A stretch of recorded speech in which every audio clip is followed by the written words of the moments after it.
Hello friends, this is Ram Pratap Singh. स्वागत है आप सभी का अपने यूट्यूब चैनल दीक्षा एजुकेशंस में। दोस्तों, जैसा कि आपको पता होगा कि आप में से बहुत से स्टूडेंट्स का एग्ज़ाम अभी 21 फरवरी को होने वाला है। तो इसी को ध्यान में रखते हुए दीक्षा एजुकेशंस की तरफ से आपके लिए कुछ मॉक टेस्ट सीरीज स्टार्ट की जा रही है, जिसके अंदर आपको बहुत से इम्पोर्टेंट क्वेश्चंस देखने को मिलेंगे। उम्मीद करेंगे कि ये सीरीज आपके लिए बहुत ही हेल्पफुल रहेगी। अभी तक आपने इस चैनल को सब्सक्राइब नहीं किया है तो सब्सक्राइब कर लीजिए और बेल आइकन को प्रेस कर लीजिए ताकि नए आने वाले नोटिफिकेशन आपको सबसे पहले मिलते रहे। चलिए इस वीडियो को शुरू करते हैं। प्रश्न संख्या 1, डीबीएमएस में एसीआईडी गुण होता है, एसीआईडी का पूर्ण रूप है। डीबीएमएस में जो एक एसीआईडी गुण होता है उसके अंदर एसीआईडी का पूर्ण रूप आपसे पूछा गया है। इसका करेक्ट आंसर हो जाएगा आपका ऑप्शन संख्या B, atomicity, C for consistency, I for isolation and D for durability.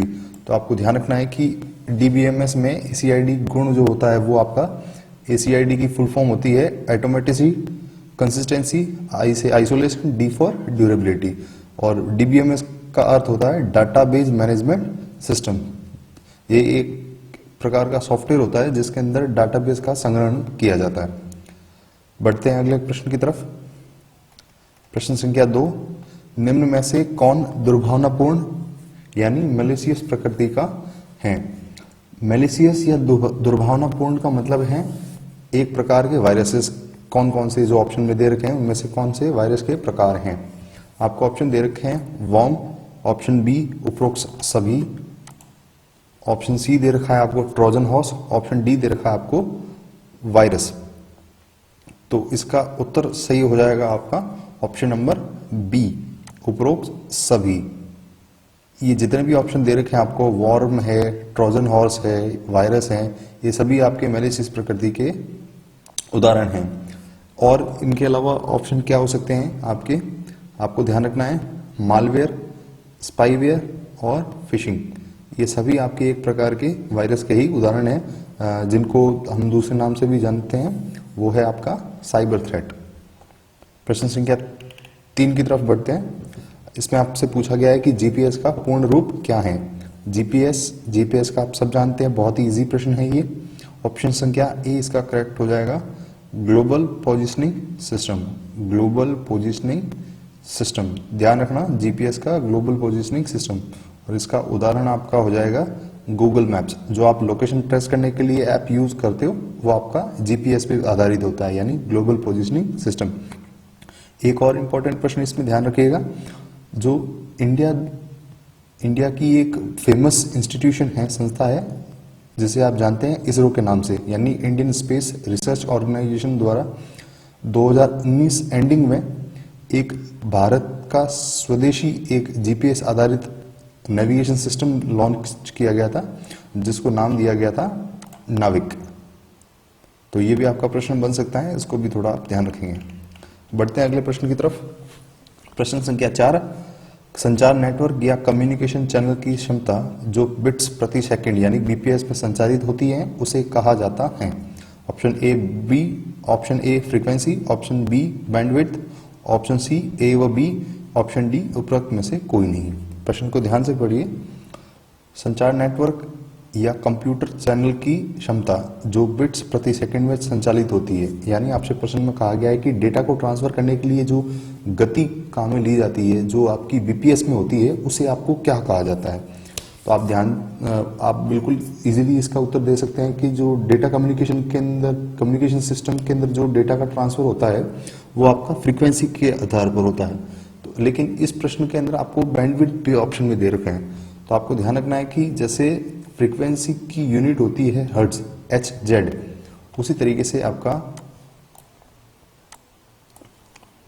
Bandwidth होती है वो आपकी जो एक फ्रीक्वेंसी का अंतर होता है दूसरी फ्रीक्वेंसी से। मान लीजिए कोई एक चैनल है वो आपके 104.7 पे काम कर रहा है और दूसरा कोई फ्रीक्वेंसी का चैनल है वो आपका 108.2 पे काम कर रहा है। तो आपका बैंडविड्थ है वो आपकी दूसरी फ्रीक्वेंसी माइनस पहली फ्रीक्वेंसी, यानी F2 माइनस F1 जो उसका डिफरेंस होगा वो आपके बैंडविड्थ के बराबर होगा। और इसकी भी जो यूनिट है वो हर्ट्ज होगी। तो इसके अंदर, इस केस के अंदर इस प्रश्न का उत्तर सही हो जाएगा विकल्प नंबर सी, यानी ए व बी दोनों। अगर बैंडविड्थ ऑप्शन में नहीं होता तो इसका उत्तर सिर्फ होता फ्रीक्वेंसी, लेकिन बैंडविड्थ होने के कारण संचार कंप्यूटर नेटवर्क में जो बीपीएस संचारित होता है, यानी डाटा ट्रांसफर की गति है, वो आपकी हो जाएगी frequency and bandwidth. Option number C इसका करेक्ट आंसर हो जाएगा। बढ़ते हैं अगले प्रश्न की तरफ। प्रश्न संख्या 5 है, कार्ट्रिज शब्द से जुड़ा है। कार्ट्रिज शब्द किससे संबंधित है आपको बताना है। Option A mouse, option B joystick, option C printer, option D touch screen. तो कार्ट्रिज आप सभी लोग जानते हैं, इसका सीधा सा संबंध आपका प्रिंटर से है। प्रिंटर बहुत ही इंपॉर्टेंट है आपके पेपर के लिए, बहुत से प्रश्न इससे बनते हैं।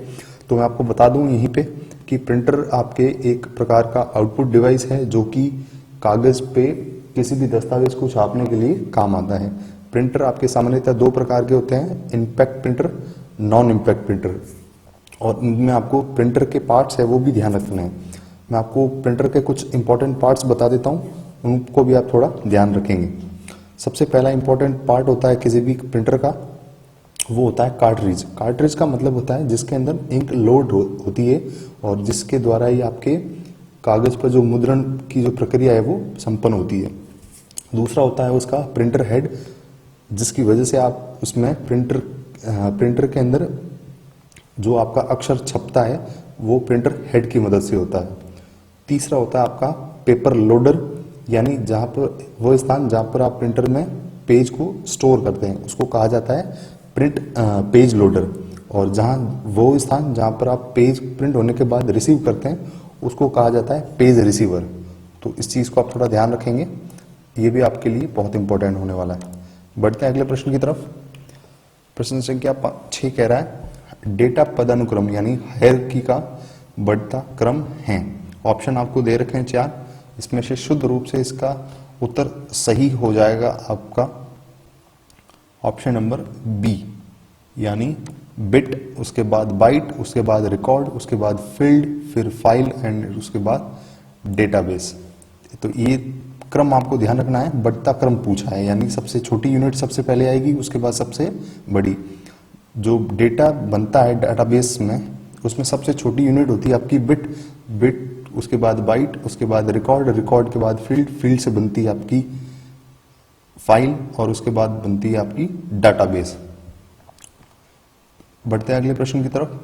क्वेश्चन नंबर 7, निम्न में से कौन ऐप स्टोर है। 4 ऑप्शन दे रखे हैं, उसमें से आपका कौन सा ऐप स्टोर का उदाहरण है। तो बहुत इजी क्वेश्चन है, इसका आंसर हो जाएगा option number D. Windows store है आपका, एप्पल स्टोर है, ये यहाँ इस तीसरे वाले ऑप्शन में आप थोड़ा करेक्शन कर लीजिए, यहाँ ऑप्शन है आपका गूगल प्ले स्टोर। तो तीनों ऑप्शन मिलके हो जाएंगे आपके ऐप स्टोर के उदाहरण। ऐप स्टोर बेसिकली वो एक प्लेटफॉर्म होता है जहां पर आप किसी भी एप्लीकेशन को डाउनलोड करने के लिए आपको एक सुविधा प्रदान करते हैं। ठीक है, बढ़ते हैं अगले प्रश्न की तरफ। प्रश्न संख्या 8, ईमेल क्लाइंट में इनबॉक्स का अर्थ है। इनबॉक्स क्लाइंट में इनबॉक्स का क्या अर्थ है, बहुत इजी क्वेश्चन है। इनबॉक्स वो स्थान होता है जहां आप प्राप्त ईमेल को रखते हैं। इनबॉक्स वह स्थान है जहां पर आप किसी भी प्राप्त ईमेल को रखा जाता है।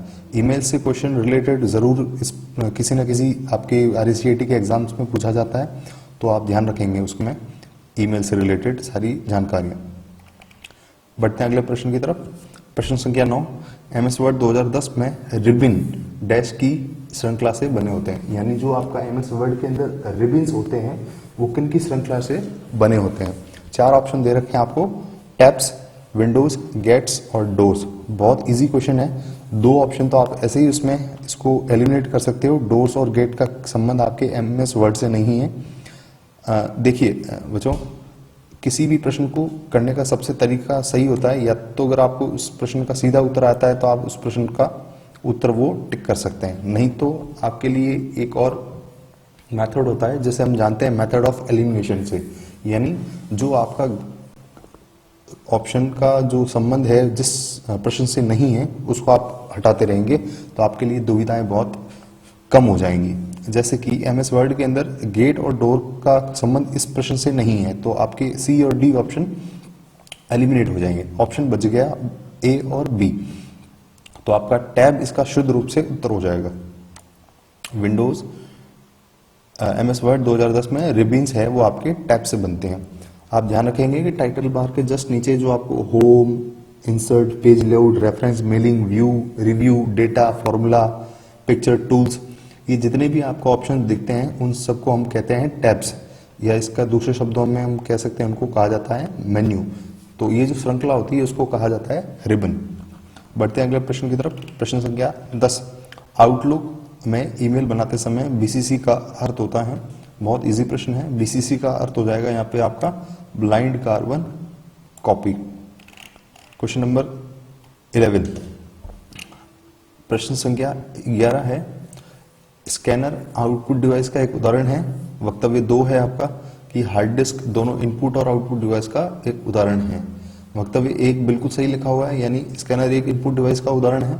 लेकिन जो आपका स्टेटमेंट 2 लिखा हुआ है इसमें जो हार्ड डिस्क को इनपुट और आउटपुट दोनों की श्रेणी के अंदर बताया गया है ये ठीक नहीं है, क्योंकि आपका जो हार्ड डिस्क है, हार्ड डिस्क के अंदर बेसिकली आपका विंडोज का कोई भी ऑपरेटिंग सिस्टम है वो इंस्टॉल्ड रहता है। तो उसके अंदर सारी गतिविधियां हैं वो इनपुट की तरीके से होती है। आउटपुट में उसका कुछ भी यूज एज सच नहीं होता है। तो इसमें अगर चारों विकल्पों को सही देखें हैं तो इसमें से आपका ऑप्शन नंबर सी इसका करेक्ट हो जाएगा। बढ़ते हैं अगले प्रश्न की तरफ। Question number 12। Dash dash Rajasthan सरकार द्वारा क्लाउड आधारित भंडारण समाधान है, यानी क्लाउड स्टोरेज के लिए राजस्थान गवर्नमेंट द्वारा कौन सी सर्विसेज अभी हाल फिलहाल में राजस्थान में संचालित की जा रही है। बहुत इजी क्वेश्चन है। इसका आंसर हो जाएगा आपका राजस्थान ई-वॉल्ट। राजस्थान सरकार द्वारा जो एक क्लाउड आधारित सर्विसेज है जिसको कहा जाता है राजस्थान ई-वॉल्ट। इसमें ध्यान रखेंगे कि जो क्लाउड आधारित सेवा है वो आपकी एक राज्य मेघ भी है, तो उसको भी थोड़ा आप ध्यान रखेंगे। बढ़ते हैं अगले प्रश्न की तरफ। प्रश्न संख्या 13। निम्नलिखित में से कौन मूक पोर्टल का उदाहरण है। मूक का मतलब आप जानते हैं, मूक का मतलब होता है मैसिव ओपन ऑनलाइन कोर्सेस। इसको थोड़ा आप लिख लेंगे तो ठीक रहेगा। मूक का मतलब होता है मैसिव ओपन ऑनलाइन कोर्सेस, यानी ऐसे कोर्सेस जो किसी सरकार द्वारा वहाँ के छात्रों के लिए लोकहित को देखते हुए डिजिटल शिक्षा के क्षेत्र को बढ़ावा देते हुए मुफ्त में कुछ वीडियो लेक्चर्स या जो कोर्सेज हैं वो लॉन्च किए जाते हैं। तो इंडिया के अंदर जो मूक प्रोग्राम्स के उदाहरण हैं वो आपको देखने को मिलेंगे। जैसे इसका प्रश्न का उत्तर हो जाएगा आपका उडासिटी, UDACITY, उडासिटी। इसके अलावा ऑप्शन हो जाएंगे आपके EDX और आपका हो जाएगा NPTEL, यानी national programme on technology enhanced learning, NPTEL।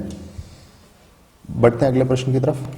RFID का विस्तृत नाम होता है। बहुत इजी प्रश्न है। RFID की फुल फॉर्म हो जाएगी आपकी रेडियो फ्रीक्वेंसी आइडेंटिफिकेशन। ऐसे प्रश्नों को थोड़ा आप ध्यान से करेंगे तो आपके लिए अच्छा रहेगा, क्योंकि ऐसे प्रश्न बहुत इजी होते हैं लेकिन हम इनको ध्यान से पढ़ते नहीं, उसके चक्कर में कई बार हमारी गलती हो जाती है। जैसे कि इन सारे ऑप्शंस के अंदर आप जैसे अगर इतना ही पढ़ते हैं कि इसके अंदर रेडियो फ्रीक्वेंसी लिखा हुआ है और ऐसे ही अगर आप किसी प्रश्न को टिक कर देंगे तो वो आपका गलत माना जाएगा। आपको पूरा पता होना चाहिए कि RFID की फुल फॉर्म होती है radio frequency I for identification. इसके जैसे सम्मिलित मिलते जुलते ऑप्शन भी दे रखे हैं, जैसे कि आइडेंटिटी, आइडेंटिफायर, आइडल, लेकिन आपका आइडेंटिफिकेशन होता है। इसको थोड़ा आप ध्यान रखेंगे। ये एक प्रकार की आपकी सिक्योरिटी सर्विसेज होती है जिसके अंदर रेडियो वेव्स का उपयोग किया जाता है। बढ़ते हैं अगले प्रश्न की तरफ। प्रश्न संख्या 15। इंटरनेट से आने वाले हार्मफुल प्रोग्राम्स को फिल्टर करने का कार्य कौन करता है। इंटरनेट से आने वाले जो हार्मफुल प्रोग्राम्स हैं उनको फिल्टर करने का कार्य कौन करता है। तो आपको मैंने पहले ही बताया था कि प्राइमरी लेवल पर जो भी इंटरनेट के द्वारा फाइल डाउनलोड होती है आपके कंप्यूटर पर, तो उसमें आपको विंडोज फायरवॉल उसके लिए उत्तरदायी तो होता है उसका कि आपकी कंप्यूटर की वो इंटरनेट से आने वाले जो हार्मफुल प्रोग्राम्स हैं उनको फिल्टर करते हुए आपके प्रोग्राम्स की या आपके जो फाइल्स हैं उनकी रक्षा करे। तो इसका उत्तर हो जाएगा आपका ऑप्शन नंबर सी, यानी विंडोज फायरवॉल। इसके अंदर एक जो ऑप्शन दे रखा है आपका बी, यानी विंडोज डिफेंडर, ये आपका विंडोज 10 के अंदर एक इनबिल्ट आपका एंटीवायरस सॉफ्टवेयर होता है जो कि हार्मफुल प्रोग्राम को रोकने के लिए काम आता है, तो इसका भी थोड़ा आप ध्यान रखेंगे। प्रश्न संख्या 16, विंडोज 10 में पासवर्ड कौन से तरीके से नहीं डाल सकते हैं? बहुत इजी क्वेश्चन है, इसका उत्तर हो जाएगा आपका आइरिस। आइरिस का मतलब होता है आंखों से जो रेटिना टेस्ट होता है उसी के द्वारा किसी पासवर्ड को एक्सेस करना। इसका आंसर हो जाएगा प्रश्न संख्या 16 का सी। तो ये जो आइरिस वाला जो पासवर्ड है वो आपका विंडोज 10 के अंदर पॉसिबल नहीं होता है। बढ़ते हैं अगले प्रश्न की तरफ। प्रश्न संख्या 17, अनफिनिश्ड मेल कहाँ सेव होते हैं? जो आपके ऐसे मेल्स जो आपने किसी सेंडर को सेंड नहीं किए हैं वो मेल आखिर सेव कहाँ होते हैं? तो आपको ध्यान रखना है, ऐसे मेल जो आपने सेव नहीं किए हैं वो आपके ड्राफ्ट बॉक्स में सेव होते हैं, ठीक है। और ईमेल लिखने की प्रक्रिया क्या कहलाती है? कंपोज। इनको आप थोड़ा ध्यान रखेंगे। इनबॉक्स वो जगह है जिसके अंदर जहां पर आप प्राप्त ईमेल को स्टोर करते हैं, ठीक है। अगले प्रश्न की तरफ बढ़ते हैं। प्रश्न संख्या 18, चैट एप्लीकेशन कौन सी सेवा प्रदान करती है? चैट एप्लीकेशन कौन सी सेवा प्रदान करती है? तो बहुत ही इजी क्वेश्चन है आपका। चैट एप्लीकेशन कौन सी सेवा प्रदान करती है? तो आपको ध्यान रखना है इंस्टेंट मैसेजिंग सर्विसेज। जो इंस्टेंट मैसेजिंग करने के लिए जो एप्लीकेशन आती हैं, जैसे कि आपकी फेसबुक, व्हाट्सएप, इंस्टाग्राम, टेलीग्राम और भी बहुत सारे सोशल मीडिया प्लेटफॉर्म्स है जिसके माध्यम से आप किसी भी एक यूजर को दूसरे यूजर के द्वारा इंस्टेंट मैसेज है यानी त्वरित कोई भी संदेश है वो भेज सकते हैं। तो वो सारे ऑप्शन हो जाएंगे आपके इंस्टेंट मैसेजिंग के, ठीक है। एक चीज आपको और ध्यान रखनी है, ये जो चैट है, चैट का मतलब होता है बातचीत। तो इंटरनेट के युग में जो चैट है यानी बातचीत है वो 3 प्रकार के से हो सकती है, यानी टेक्स्ट चैट जिसको हम इंस्टेंट मैसेजिंग के नाम से भी जानते हैं, दूसरा आपका टेक्स्ट चैट, उसके बाद आप होता है आपका ऑडियो चैट और उसके बाद होता है आपकी वीडियो चैट। तो इसको भी आपको थोड़ा ध्यान रखना है। बढ़ते हैं अगले प्रश्न की तरफ। प्रश्न संख्या 19, एमएस वर्ड में डॉक्यूमेंट का बाय डिफॉल्ट नाम क्या होता है? एमएस वर्ड में डॉक्यूमेंट का बाय डिफॉल्ट नाम क्या होता है? तो इसका उत्तर हो जाएगा आपका डॉक्यूमेंट 1। एमएस वर्ड में हम डॉक्यूमेंट बनाते हैं तो बाय डिफॉल्ट उसका नाम होता है डॉक्यूमेंट 1।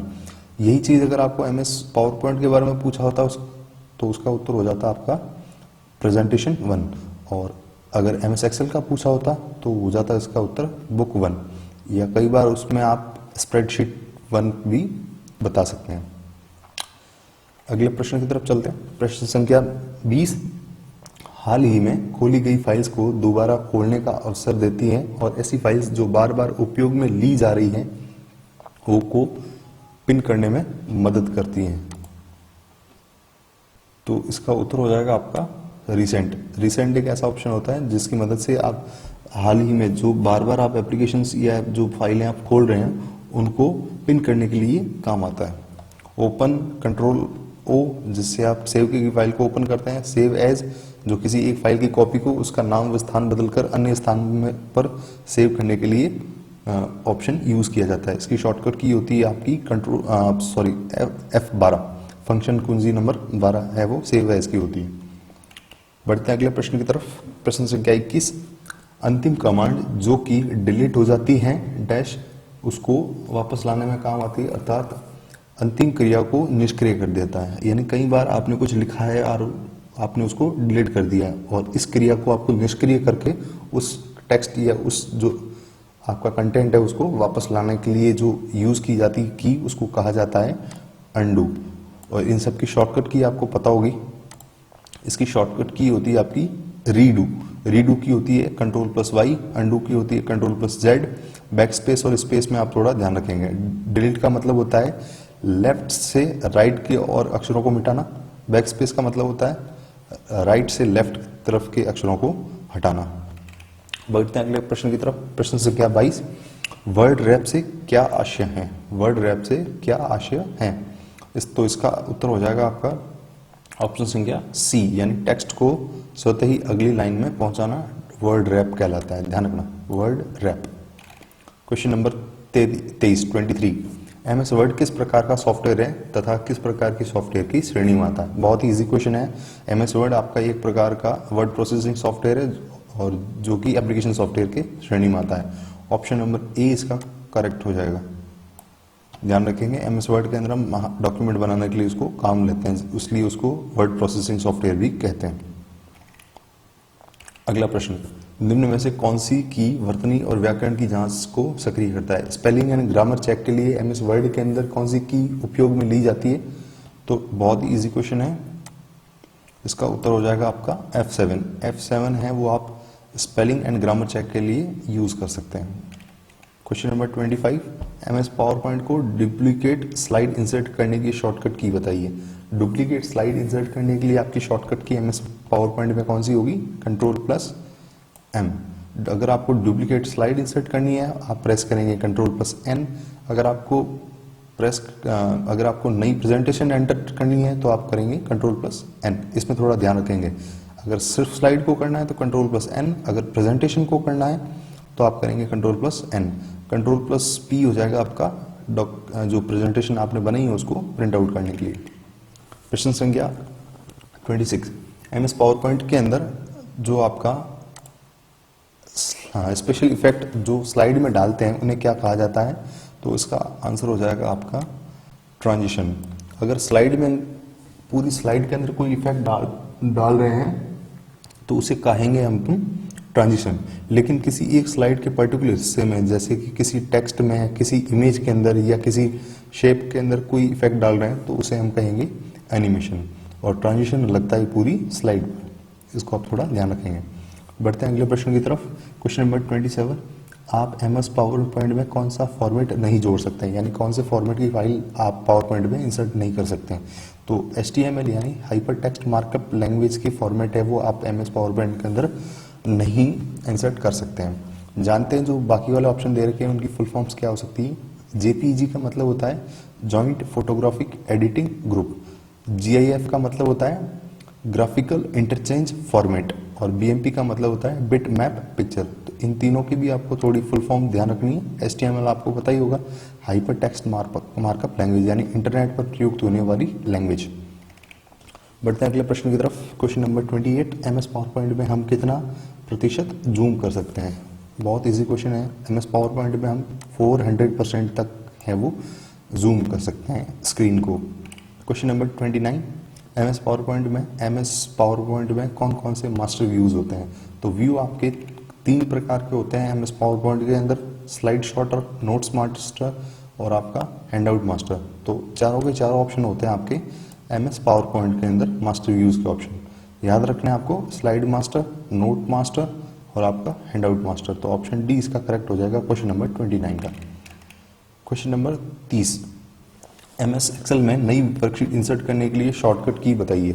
अगर आपको किसी वर्कशीट को इंसर्ट करना है एमएस एक्सेल में तो उसके लिए शॉर्टकट की हो जाएगी आपकी Shift+F11 to insert new worksheet. अगर आपको नई वर्कबुक इंसर्ट करनी है तो उसके लिए आपको Ctrl+N प्रेस करना होगा। ठीक है, बढ़ते हैं अगले प्रश्न की तरफ। क्वेश्चन नंबर 31, एमएस एक्सेल में शॉर्टिंग और फिल्टर का क्या अर्थ होता है? शॉर्टिंग का मतलब होता है किसी भी कोई भी क्रम में जमाना ए से जेड की तरफ या जेड से ए की तरफ, यानी असेंडिंग और डिसेंडिंग में लगाना। फिल्टर का अर्थ होता है किसी भी डाटा में कंडीशन लगाना। तो तीनों के तीनों ऑप्शन जो दे रखे हैं उसका आंसर सही हो जाएगा आपका ऑप्शन नंबर डी, यानी ऑल ऑफ द अबोव। और एक और चीज ध्यान रखेंगे कि एमएस एक्सेल के अंदर शॉर्टिंग और फिल्टर का ऑप्शन है वो आपके डेटा टैब में होता है। ठीक है, और शॉर्टिंग आपके 2 टाइप की होती है, असेंडिंग ऑर्डर में और डिसेंडिंग ऑर्डर में। बढ़ते हैं अगले प्रश्न की तरफ। प्रश्न संख्या 32, एमएस एक्सेल में A1 किसको रिप्रेजेंट करता है? A1 जो लिखा हुआ है, सबसे पहले किसी भी सेल एड्रेस में किसी कॉलम का नाम आता है, उसके बाद रो की संख्या आती है, यानी A है वो आपका कॉलम का नाम है और रो है वो रो की, A1 जो है वो रो का नंबर है। तो हो जाएगा column A row 1, option number B correct हो जाएगा इसका। प्रश्न संख्या 33, निम्न में से कौन सी ऑनलाइन शॉपिंग की वेबसाइट नहीं है? तो बहुत इजी क्वेश्चन है आपका, जीमेल इसका आंसर हो जाएगा। अमेजॉन, फ्लिपकार्ट, स्नैपडील और भी बहुत सारे हैं जैसे कि मिंत्रा हैं, ये सारी आपकी जो ऑनलाइन ई कॉमर्स की वेबसाइट के अंदर इंक्लूड होंगी। ठीक है, क्वेश्चन नंबर 34, ऑनलाइन बैंकिंग में संक्षिप्त रूप से स्टेटमेंट, यानी संक्षिप्त का मतलब होता है बहुत ही शॉर्ट रूप में जो स्टेटमेंट होता है उसको क्या कहते हैं?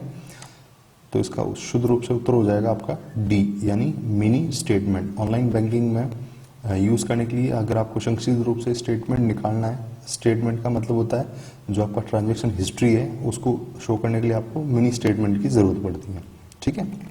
प्रश्न संख्या 35, सबसे पहले विकसित होने वाला नेटवर्क कौन सा है? सबसे पहले विकसित होने वाला नेटवर्क कौन सा है? तो आपका ARPANET है वो इसका आंसर करेक्ट हो जाएगा। सबसे पहले विकसित होने वाला ARPANET है वो इसका आंसर हो जाएगा। ठीक है। ये मैं आपको एक बता दूं, ये ARPANET है वो अमेरिका द्वारा विकसित किया गया था। और इस प्रश्न के अंत में मैं आपसे एक प्रश्न करने वाला हूँ कि इस ARPANET की फुल फॉर्म क्या है और ये कब है वो लॉन्च किया गया था या इसका विकास कब हुआ था। मैं आपको बता चुका हूँ कि ARPANET है वो अमेरिका के द्वारा है वो सबसे पहले विकसित किया गया था इसका। तो आप कमेंट करके मुझे बताइए कि ARPANET की फुल फॉर्म क्या है और इसको कब है वो विकसित किया गया। तो आज के लिए इस वीडियो में इतना ही। उम्मीद करूंगा कि मेरे द्वारा जितने भी आपको प्रश्न और उनके जो एक्सप्लेनेशन बताए गए हैं वो आपको अच्छा लगा होगा। आप इस प्रश्न पत्र के संबंध में किसी भी प्रश्न में आपको दिक्कत हो तो मुझे कमेंट करके बताइए, और किस प्रकार के आप वीडियोस आगे चाहते हैं मुझसे तो वो ज़रूर लिख के बताइए। और ये वीडियो आपको कैसा लगा इसके बारे में मुझे अपना थोड़ा फीडबैक दीजिए ताकि मैं आप इस वीडियो के अंदर और है वो आपके लिए इम्प्रूवमेंट कर सकूं। तो आज के लिए इतना ही। उम्मीद करूँगा ये वीडियो आपको बहुत अच्छा लगा होगा, और देखते रहिए ऐसी वीडियोस आपको और भी इस चैनल पे मिलते रहेंगे। और जो भी आने वाले आगामी आपके कंप्यूटर की परीक्षाएं हैं, जैसे कि 21 फरवरी को अभी आपका RSCIT का पेपर होने वाला है, तो ये प्रश्न आपके उस एग्ज़ाम की दृष्टि से बहुत ही इम्पोर्टेंट सिद्ध होंगे। तो इस वीडियो को शेयर कीजिए और अपना जो स्नेह है वो इस वीडियो के प्रति आप व्यक्त करें। धन्यवाद।